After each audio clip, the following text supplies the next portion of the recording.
Welcome to another episode of ControllerMania. This time we're going to be taking a look at the Switch Online Super Famicom controller.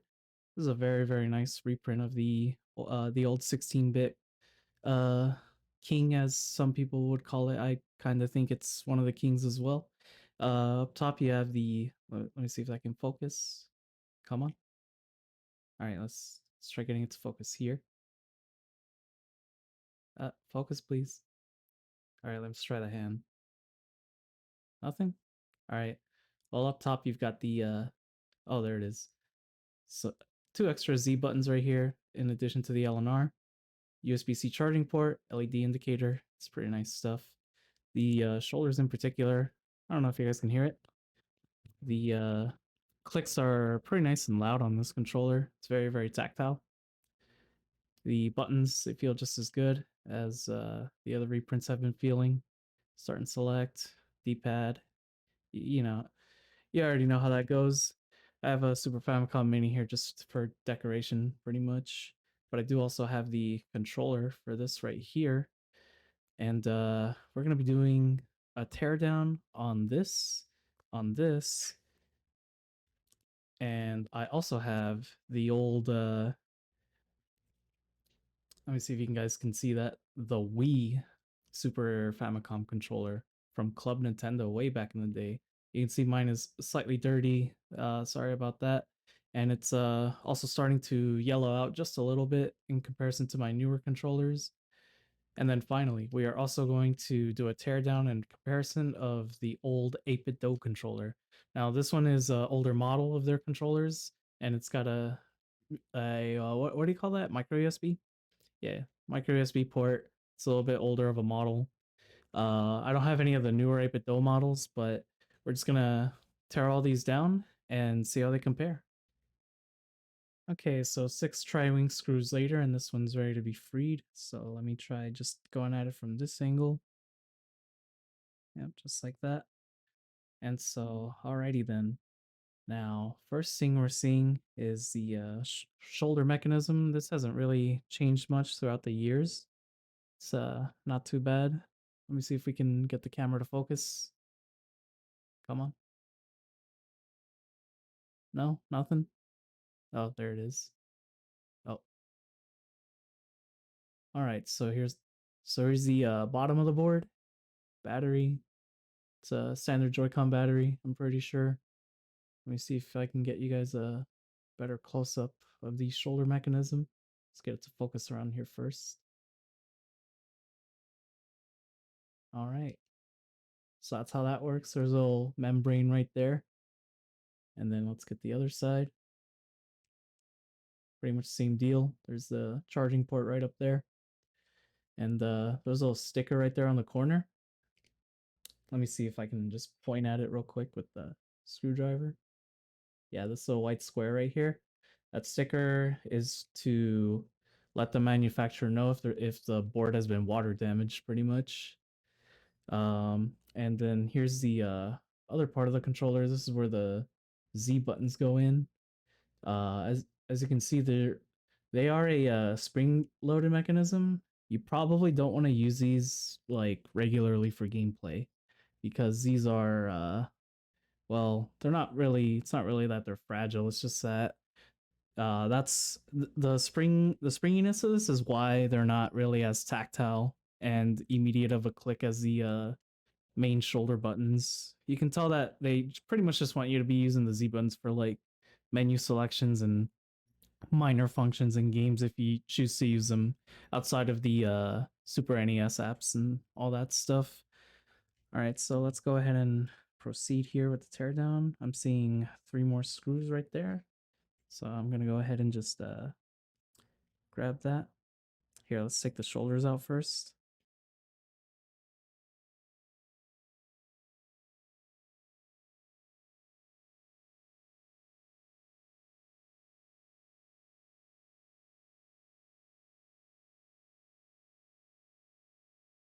All right, and then the board should be free now, or we should be able to just pry it up now, I think. Let me see. Can I get it from the charge port? Okay. Here, let's try lifting the battery assembly, and then just, okay, here's the LED assembly. We'll set that right there. Can I just lift the whole thing? That's what I'm trying to do. Yeah, I can lift the whole thing now. So, all right. I'm just going to go ahead and hold it by the battery down there. Let's put this membrane back down there where it belongs. So here's the board. See if we can get the focus to cooperate with us this time. Nothing. There we go. All right, so here's the board. Side B, right, imprinted right on there. All right, let's take a look at the bottom. Well, we've been looking at the bottom already, but not bad. It's pretty interesting. I think this thing right here looks like it's for the charging LED. I'm gonna go ahead and just leave that in there where it is. Button membrane. It's pretty much what you'd expect. It's nice and tight still. Start and select. D-pad membrane. This is also pretty much as you'd expect. Mine's a little bit broken in, but that's because I really like using this controller. Here's the D-pad. Nice little spike mechanism in the middle. And then here's the Y button. I don't know. I feel like taking out the buttons, like, that's never really been that interesting to me. I'm always more so curious about the D-pad because buttons are just buttons. You know what I mean? But yeah, that's the NSO controller. So I'm gonna go ahead and get this reassembled, and then we'll take a look at the Super Famicom Mini controller next. And just a quick side note regarding the shoulder buttons. One thing I've observed that's different across all these other controllers is that some of them have this, like, I don't know how well that's showing up on camera, but like this little like plastic pole thing right here. This piece is more common on newer Super NES controllers. Only one of them that I have has the old metal pole mechanism here. Now, I don't think that really makes like a massive difference one way or the other on how the shoulder feels to press in. It's just one of those things that's like an interesting difference to note. This little like hole right here is where this membrane goes in, and that's what you're pushing down on when you press the shoulder. And just a quick little side note on that before we jump into the next controller. All right, so next up is the Super Famicom controller from the classic mini console. Let's go ahead and get these 6 tri-wings in and onto the tray, and let's take a look inside. Okay, correction, these were 5 and they were Phillips heads. I'm genuinely shocked that Nintendo used Phillips heads on the outside of one of their controllers for once. But all right, let's go ahead and get this backing out nice and slowly.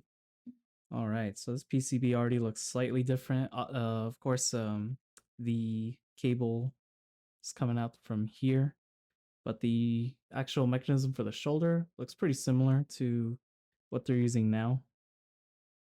Yeah, looks very, very similar. This part is ever so slightly different. If you can, yeah, I don't know if my camera's really gonna cooperate with me today. Sorry about that, but the shoulder piece right here has these 2 extra little like cutouts, and I'm not really entirely sure what that's for, other than to maybe just assist with rotation. But that's an interesting difference there, right out of the gate. I don't think I'm gonna disconnect this. I'm just going to remove the shoulder membranes, which look very identical so far, which that's a good thing in my book personally. Let's go ahead and try to lift the board. If it'll again, if it'll cooperate with me. Let's get the shoulder boards out of the holdings there. All right, there we go. The board is free. This was definitely a much easier disassembly compared to the NSO controller. But let's try to get the camera to focus in here. There we go. Thank you. Made in China, of course. Looks like serial numbers on the top left right over here. All right. What does that say? Come on. FTM SHVC controller 01. All right. Not too bad. Yeah, as far as this board goes, the like I don't know what these things are called, but the actual part that the buttons press into and short the thing, it looks pretty similar to the current one on the NSO controller. I know that on the old SNES controllers, these things were not cross shaped like this. I don't think they only had like the one line or something.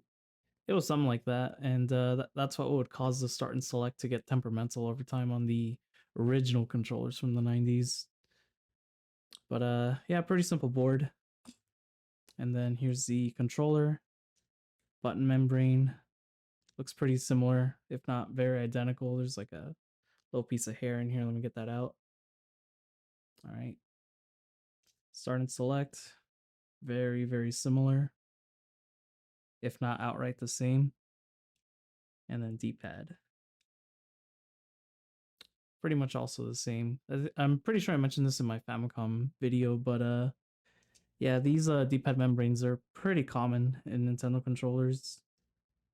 D-pad. Spike here. I kind of thought for a moment the spike right here looked slightly different, but no, not now that I hold it really, really close to my eyes, I'm pretty sure it's the same part. Just different like markings and whatnot. So yeah, that's the Super Famicom Mini controller. It's very important to make those distinctions. They're a bit of a mouthful. But all right, I'm gonna reassemble this, and then we'll move on to the Wii Super Famicom controller from Club Nintendo Japan. Okay, so the Famicom Super Famicom Mini controller. Always gotta say it right. The Super Famicom Mini controller was a little bit more not difficult, but like putting it back together wasn't really, it was straightforward, but it threw me off just a little bit, mostly with the cable. But all right, let me go ahead and unravel this. So here's the Wii one. And what are we looking at here? We're looking at 5 tri-wing screws on this one. So I'm gonna go ahead and get this unscrewed, and let's take a look inside. All right, so I've got the screws removed on the Wii controller, so let's go ahead and open that up. All right, so right off the bat, we don't have the railings for these shoulder buttons like on the newer controllers. They're just held in place by the main board this time. And we also have these metal poles here for the shoulders. Now I'm pretty sure the original used these. Yeah, one of them just slid off. Yeah, give me a second to grab that real quick. All right, so I got the screws removed on the Wii controller. Let me get that cable out of the way. So, okay, let's go ahead and take this backing out carefully, just like that. All right, so right off the bat, we can see that the shoulders are not held in place by the railings or its own railing, like on the newer controllers. And they have these metal poles right here. Let me just take that out. So they rotate around those metal poles this time.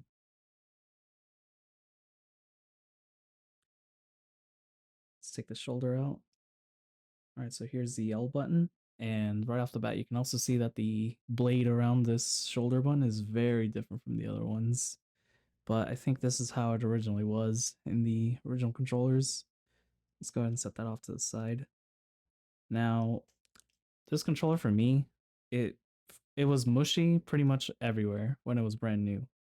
And I think I'm already kind of starting to see why, because this membrane for the shoulder, okay, well, like it can actuate really quick, but I think the holes right here, right, as you can see, they're they don't really like enclose membrane as much as it should in order for the actuation to be nicer and more tactile. So I don't know if that was just a design flaw, because this is the only Club Nintendo controller I've ever looked at like that. But on mine, it just it's never really felt good, and that's just kind of the way it's always been. All right, so here's motherboards out, and these are pretty different already too. The membranes are different colored here. And the start and select, you can see right there, it only has like one contact point for the pads on the board. We'll get to these in a little bit. Let's take a look at the board. Focus, please. Let's bring it closer. There we go. So this board has a very different appearance from the other ones. Right there on the start and select, you can also see just it doesn't have the crossing like the other ones do, which is where that problem comes in, where start and select eventually become hard to actuate or temperamental to actuate on these old controllers. And looks like this one was made by Mitsumi. And here's the soldering for the wire.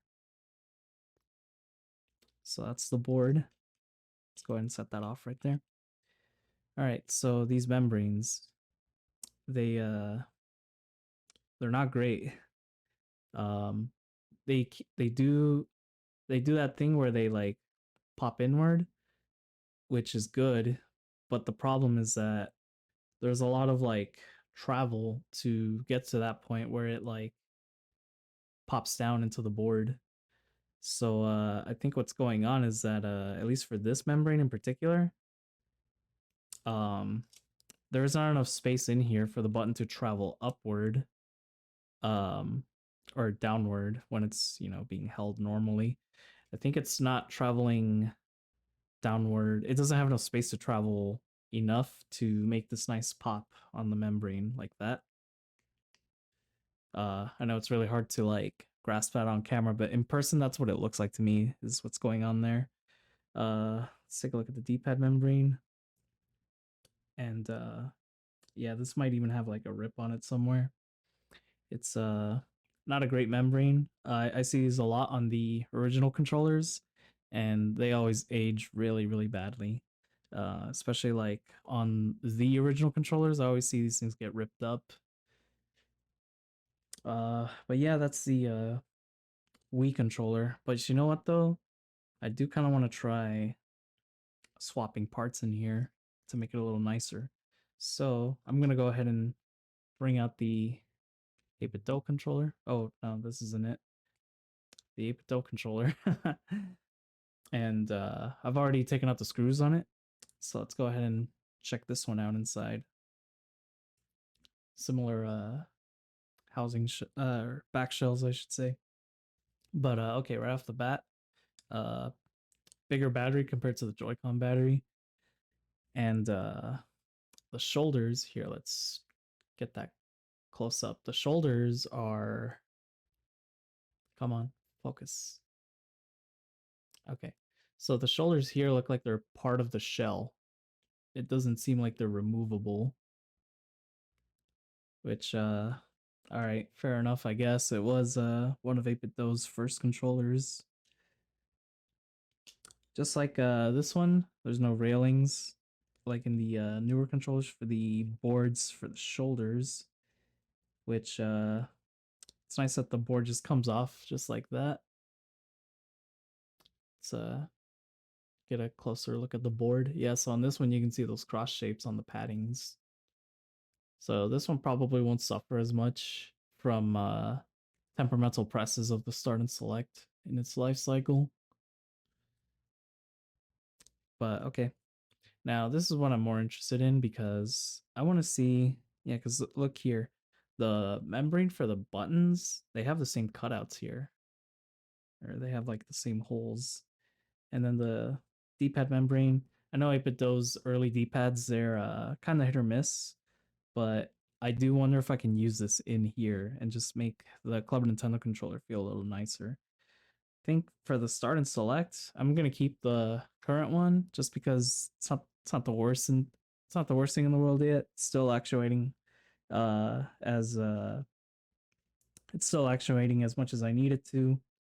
Um and all that jazz. Let's take a quick look at the D-pads for both.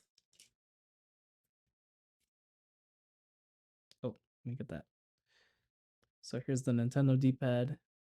The spike is a little more spherical, which suggests to me that they might have intended to put the pressure sensitive feature into the Club Nintendo controller, but it never manifested because I'm pretty sure it's not there on the final controller. And here's the 8-bit one. So you can see that the 8-bit one has a smaller spike, but it does have that spherical shape. It's not quite as skinny as the newer Nintendo D-pads either. This might be part of where people's complaints were coming from. But other than that, the material looks very similar across both. I'm gonna go ahead and leave the 8-bit D-pad in here though. I don't really want it. All right, so here's the membranes for the shoulders, which actually seem like there might be an. Oh no, they look similar in size, but uh, they're tighter than these ones are. So this might get my shoulders in here to feel a little nicer. So let's go ahead and start swapping these parts in. There's the buttons. If I can get that to align. Actually, not sure if this is going to fit entirely. Oh, yeah, it does. I mean, it's slightly loose over here, but yeah, it actually fits. Let's do the D-pad next. Yeah, it actually fits. Although, yeah, I might be seeing a problem here because, oh, excuse me. Because the spikes are a little different, this D-pad membrane might not work. The sizing does look similar. Let me see if I can line them up here. It might work. Let's see. It might work. What about the size of the pads themselves? Oh yeah, that might be a problem. Yeah, I don't know. This is really not showing up well on camera, but yeah, that might be a problem. I'm not really sure. Nah, I'm gonna try it. We might as well at least try it. I won't know until it's closed though, whether it's a good fit or not.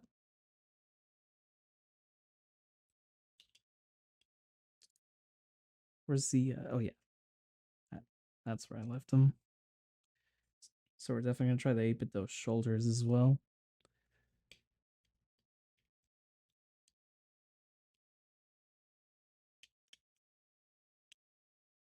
Yeah, there we go. Get the shoulder boards in there. All right. Now I need the metal postings. Let's see if I can lift them. Yeah, I needed my screwdriver to help me with that. There we go. Actually, before I proceed, let me just loop the cable around. Because I don't know if I want to risk how does it loop again? Might be backwards. Oh, yeah, no. I see it now.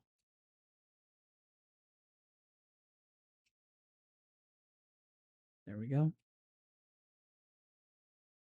Okay. Let's get the shoulders in there.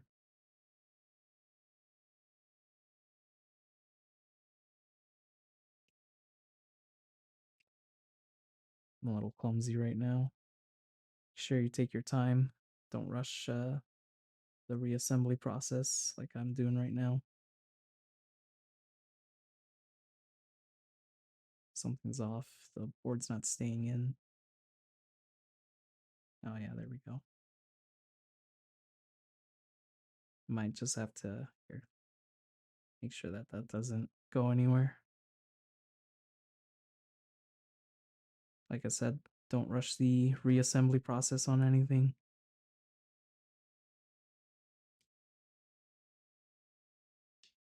Other pole.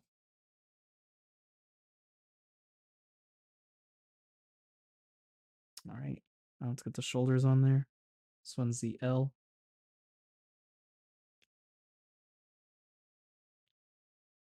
Let's just try to loop that right in, just like that. Might need the spudger to align the membrane in there. R button.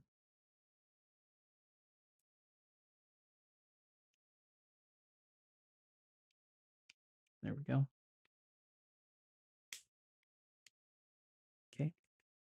Oh, that feels very nice and tactile.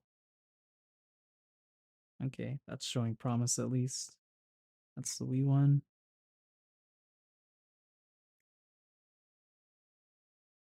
Let's try to get this closed up. Oh, something might be holding up in there. Let me see. No, looks fine. Except for main board isn't going down all the way right now. Oh.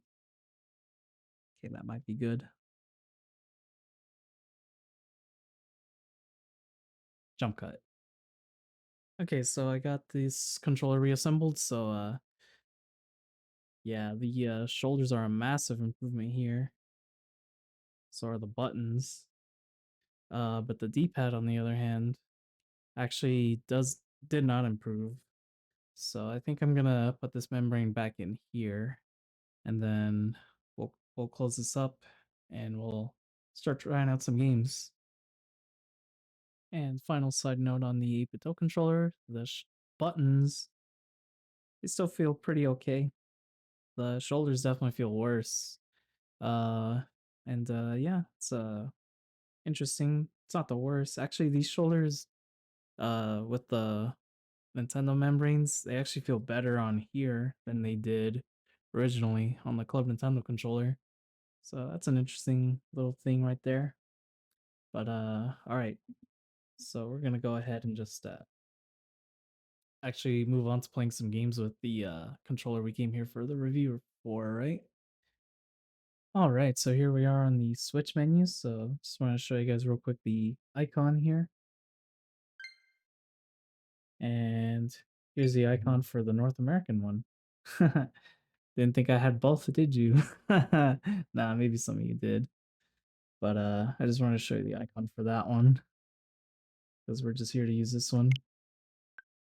Now obviously my Y and B buttons, they're probably getting chroma keyed out. That's just the nature of these green screens, but they are there, just in case you're wondering. But okay, let's go ahead and open the Super Famicom app.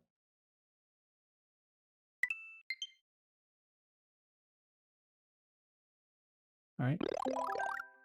2 new games since I last used this. What do we got? Side Pocket. And Ultra... Yeah, Ultra Baseball. Super Ultra Baseball, in fact. So okay then, let me just yep. Anyways, let's just try, I don't know. Let's try Super Mario World.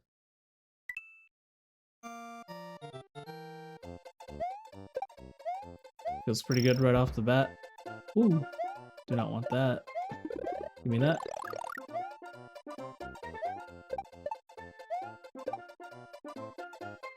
Yeah, it feels pretty good. There's always a certain novelty to playing these games with the controller that they were designed for. I think anyways. It's one of my favorite things about getting these controllers.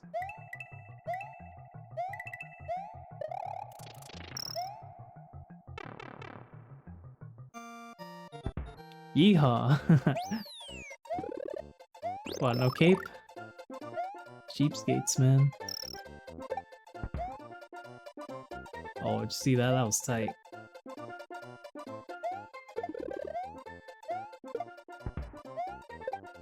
Damn, that'd be tight if the shell got the one up for me. Yeah, let me get that.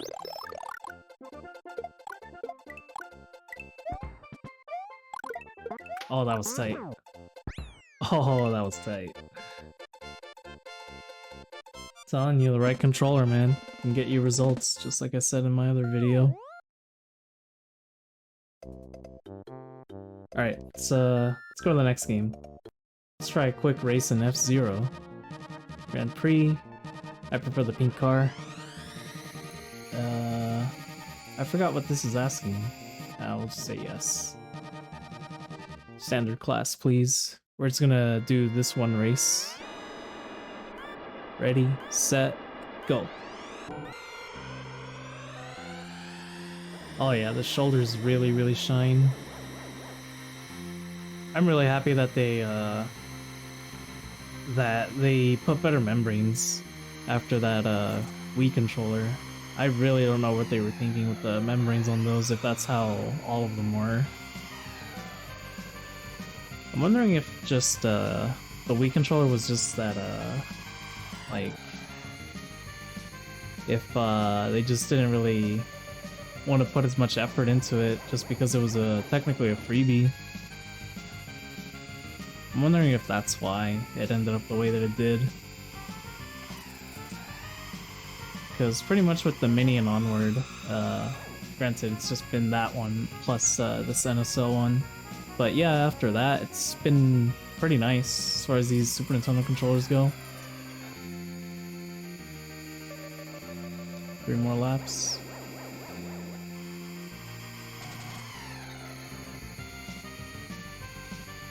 I really love the super scaling games.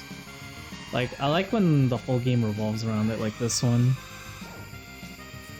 It's like it's like a very confident thing on the developer's part that all of F-Zero is this like 3D grid of a road. Yeah, that's the term I'm looking for. It's a show of confidence for Mode 7. And yeah, pro tip, hold down.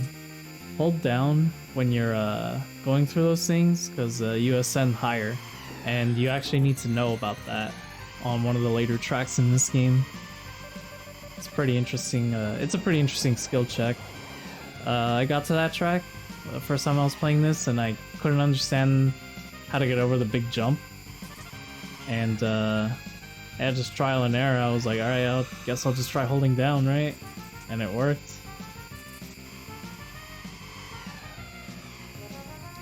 I like when games can teach you tricks like that just from experimentation. And look at that, it still took first. That's what's up. Alright, next game. Alright, so we're here with Mario Maker 2 again, just like on the Famicom controller video. Asobu. And on this run, I'm gonna focus on Imawaminai. On this run, I'm gonna focus on Mario World, New Super Mario U, and 3D World. So let's try this one. Let's see what we got. Mario. Also, I think I need to fix my controls. Yeah, so it took me a little bit to remember where the control settings were, but we're good.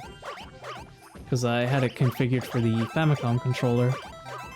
What? Is that it? Come on, man. I didn't even really check the shoulders. Although, I think it's a safe bet that it's fine. It's not really like it's not really like it's gonna be that different. Alright, let's try this one. Warariri.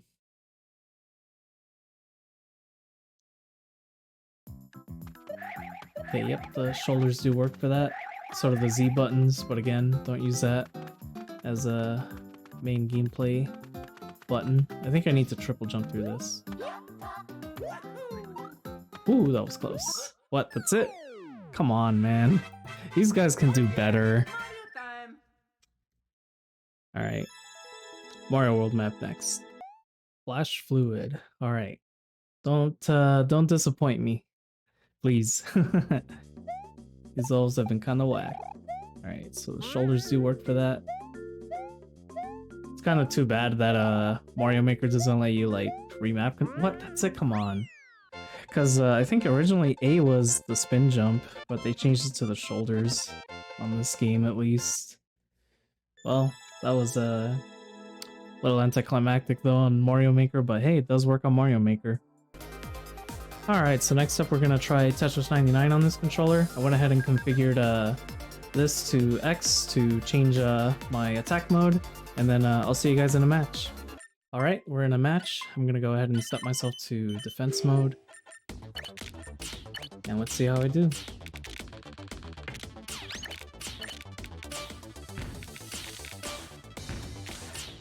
D-pad's a little more stiff than I'm used to by this point.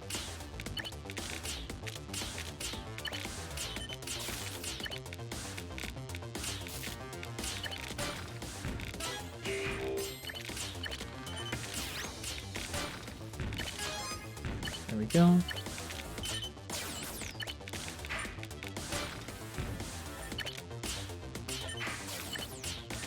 There we go, I can T-spin through that.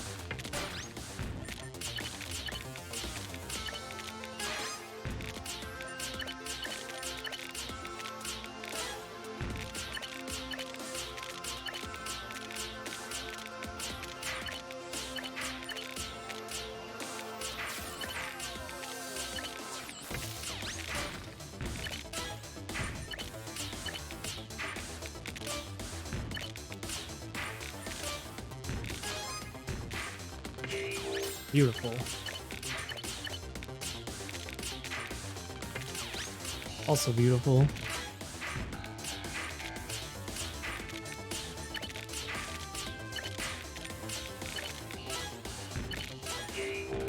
Yeah, the D-pad feels pretty good for this game. Not that I'm all that surprised by that. Nah, that's not really gonna be a good setup. This on the other hand.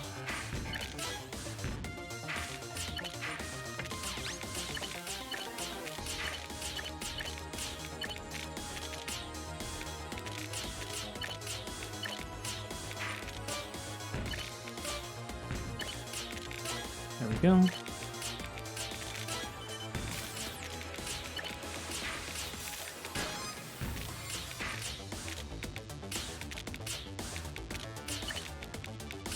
Oop. That's alright. We'll just T-spin that.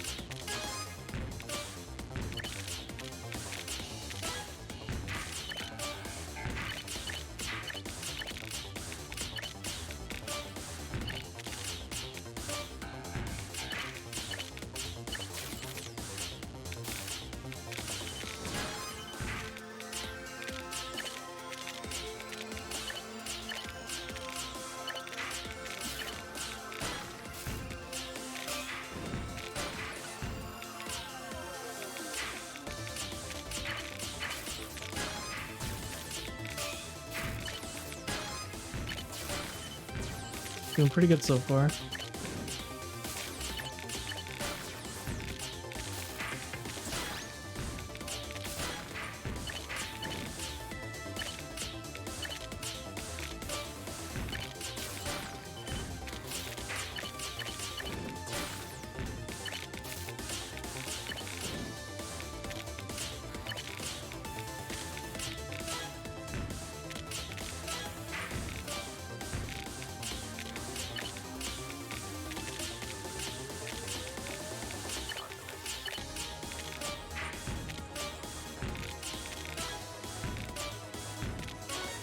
Beautiful.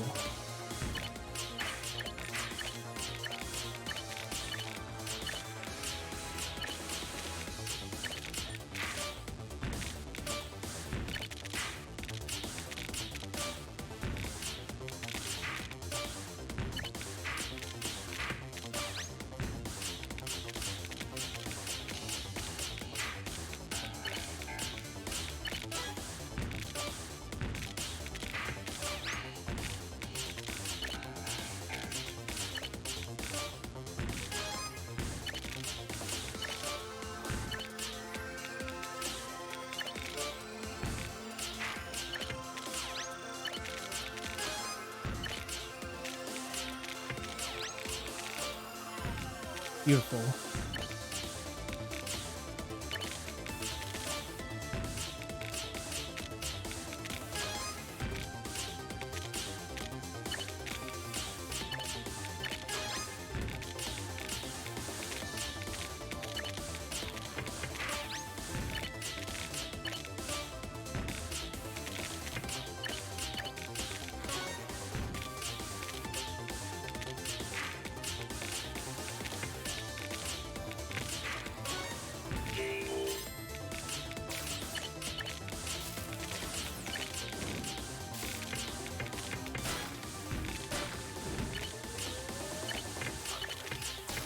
Oop.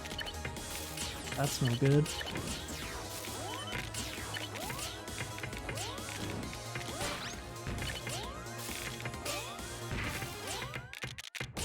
This might be the end. Yep, there it is.